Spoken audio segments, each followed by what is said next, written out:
Well, good morning, everybody. This is the news that we are waking up to for Thursday, April 24th, 2025, day 1156 of Vladimir Putin's war of aggression against the people of Ukraine.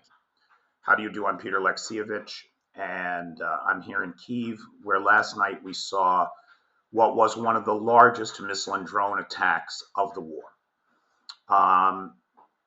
Russia's not happy about the Ukrainians blowing up that arsenal, boy. No, they're not. And not only that, they're insecure, right? They're so desperately insecure, the Russians, that they have to show the world that they still have lots of ammunition. They still have lots of missiles. They can still trash Kyiv, even though every night the number of drones and missiles coming at Kyiv gets less and less.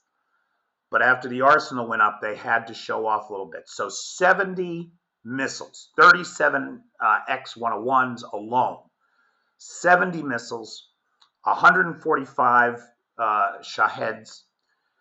Of those, I want to point out that the missile interception rate was pretty good at close to 65%. And the interception rate on the drones, when you count active electronic warfare countermeasures, was over 91%. It was just over 91%. So God bless the air defense forces, the radio teams, the mobile defense forces, and everybody that does such a great job of protecting civilian life, because these targets were civilian. I mean, come on. Now, look, I want to give a graphic content warning. I don't usually show the kind of things that I'm going to show you today, but I think that it's important that we look at them together and talk a little bit about it. So the first thing, I'll play you this. Check this out. This is last night here in Kyiv. That's the moment when a missile, I don't know of what type, given the downward trajectory, it's likely the ballistic missile that was sent last night, the Iskander-K. And those are devastating devices. And obviously this is from the Kyiv Post. Now, what it hit was a residential apartment complex, and it just leveled the place. They're still digging people out from under the rubble. In fact, as I understand it, see these guys here?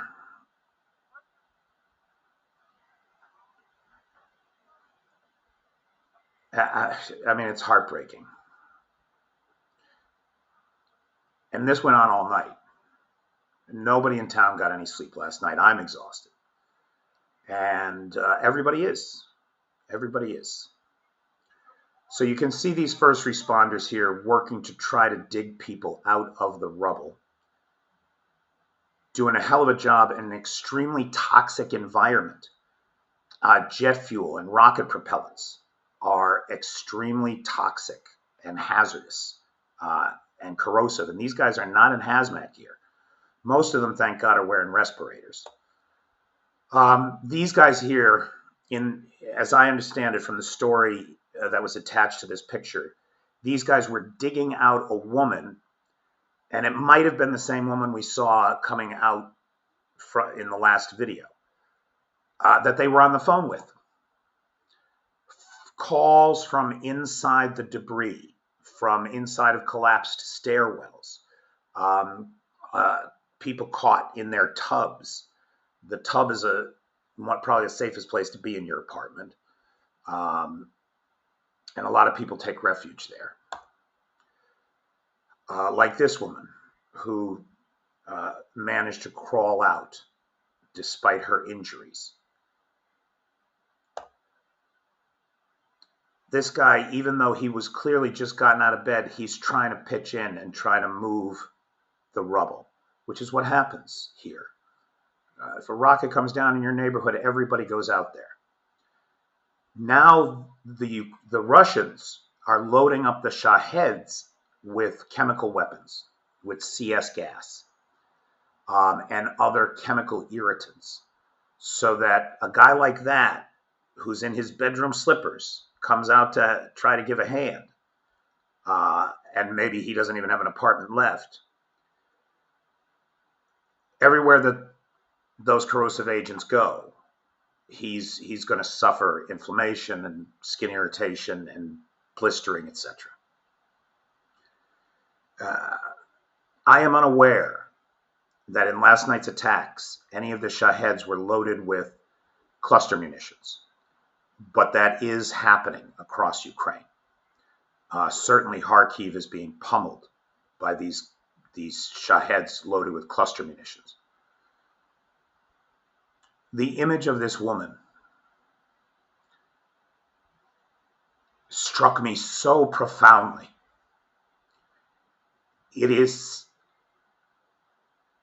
It really grasps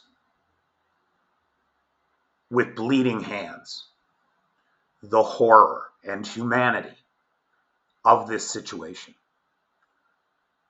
This is a person who, though she walked away, she is staring at the devastation of her life and the lives of her neighbors. And there is that look of horror on her face.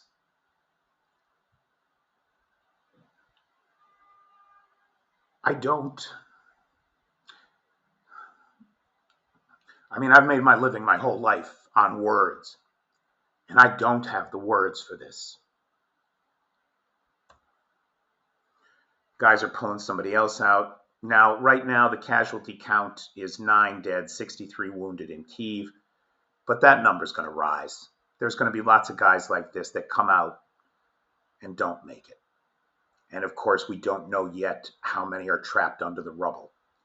And this is only one building complex in Kyiv. There were at least 4 struck. 5 regions of Kyiv were struck. There's the woman who we saw come out of the building earlier. There she is by the side of the road being checked out by an EMT, clearly in shock, clearly suffering blood loss, lacerations, scrapes, bruises. But she walked away, which is more than a lot of people did last night. On the eve of this nightmare, we had another nightmare.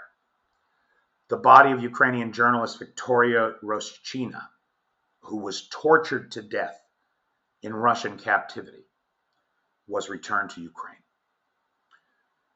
For her family and friends, and the family and friends of everybody that was affected by last night's attack, please accept my most sincere condolences on this tragic occasion. Meanwhile, followers of this channel know very well that it is my considered opinion. And even though I haven't used it in 30 years, I do have a degree in economics. Just to be clear, I'm not just talking out my ass here. I did study a little bit about this and did a bunch of math all the way up to Calc 2, right, just to keep up. Anyway, doesn't matter. As I have been saying, there is no doubt in my mind that Trump's across-the-board 10% tariffs, forget about the big tariffs on China, which are going to be disastrous, but his across-the-board 10% tariff is enough to pour the world into a global recession. And if not a global depression, it's coming. And that was borne out yesterday by the IMF. Now, so a couple of things here. The picture is from NOTV World, which I don't know what that is. They just had the perfect picture for this story. My source is the Financial Times and other financial publications. And to kind of boil it down, the International Monetary Fund has warned that Donald Trump's aggressive trade tariff policy could push the United States and potentially the entire world into a recession. Now, the IMF is very conservative. They don't want to raise a bunch of alarms, but we already know this. Everybody who's doing any math on these trade tariffs knows what it's going to do to the world. We see it reflected in the absolutely collapsing price of oil. Everybody knows what's coming. It's an economic tsunami that will ruin lives forever. Everything people have worked for is about to be wiped out. through the callous indifference of this wannabe tin pot dictator. According to Kenneth Rogoff, former IMF economist, global recession is now almost 100% certain, likely or 100% likely following the IMF's recent downward revision of global growth forecasts. So the IMF has recently undergone the process, right? The IMF is regularly forecasting economic activity in the world, right? This country is going to grow by 3% next year. This one's going to grow by 2%. Well, in the wake of Donald Trump's bullshit, they've downgraded everybody's growth potential for the next 24 months. And Mr. Rogoff is responding to that. Meanwhile, gold prices have surged to their highest level, approaching $4,000 an ounce, even as the dollar plummets in value. Because, of course, that's Donald Trump's goal, to devalue the dollar, to break the dollar hold on the global economy. He's an idiot. He's an idiot. Because he thinks that when it's all over, he'll be the richest man in the world. Well, if all your money is of no value to anybody, guess what? Ugh. In Syria, and I have the link to the Kyiv Post story there where this comes from, but the short summary here is Syria's interim ruler said that Russia rejected Syria's plea to extradite Bashar al-Assad back to Syria for trial. Oh, please. You think Putin is going to give up one of his own? Right? He doesn't want to go to The Hague. He's not going to give up Assad to face justice. It was a shame. Now, the Syrians did offer him what he wanted. He can keep his bases. He can keep his military presence in Syria, which is a hard pill for these guys to swallow. They were hunted by the Russians for the last 15 years. So it was a big concession, but they would have given it up if they had just could have had Assad back to face some justice. But no, of course not. Putin is standing in the way of that. The interim government in Damascus also did not rule out future cooperation with Russia, right? Which is the diplomatic thing to do, whether you're thinking about it or not. Now, for me, you know, I'm no good at times like this. When things are tough, when bullies are on the prowl, when people are hurting people I love, I tend to mock them. I tend to mock them, insult them, laugh at them, and that is often seen as insensitive to the people who are hurting. But for me, these guys, they hate the sound of other people being happy. Nothing galls these dictators and wannabe little tin gods more than somebody pointing out that they have a tiny dick or whatever, right? So tonight, in spite of what happened yesterday, I've already talked to the cast and I've talked to the venue, and we're all in agreement, but for the most part. One person is going to stay home, but the rest of us are going to go out.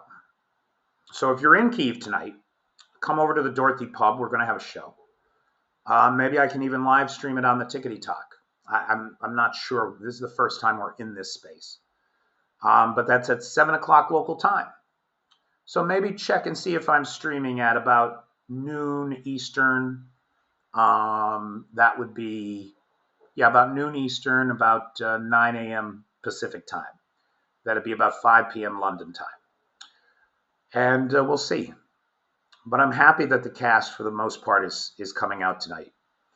And that one person, she might change her mind yet. We'll see. I don't think there's anything more important at a time like this than getting out of the house, not being alone, being in good company, and having a laugh. And I encourage all of you to do the same as you wrestle with whatever stress and pain is in your life. Thanks, everybody. Everybody knows all that. I'll see you tonight on the live. Thanks.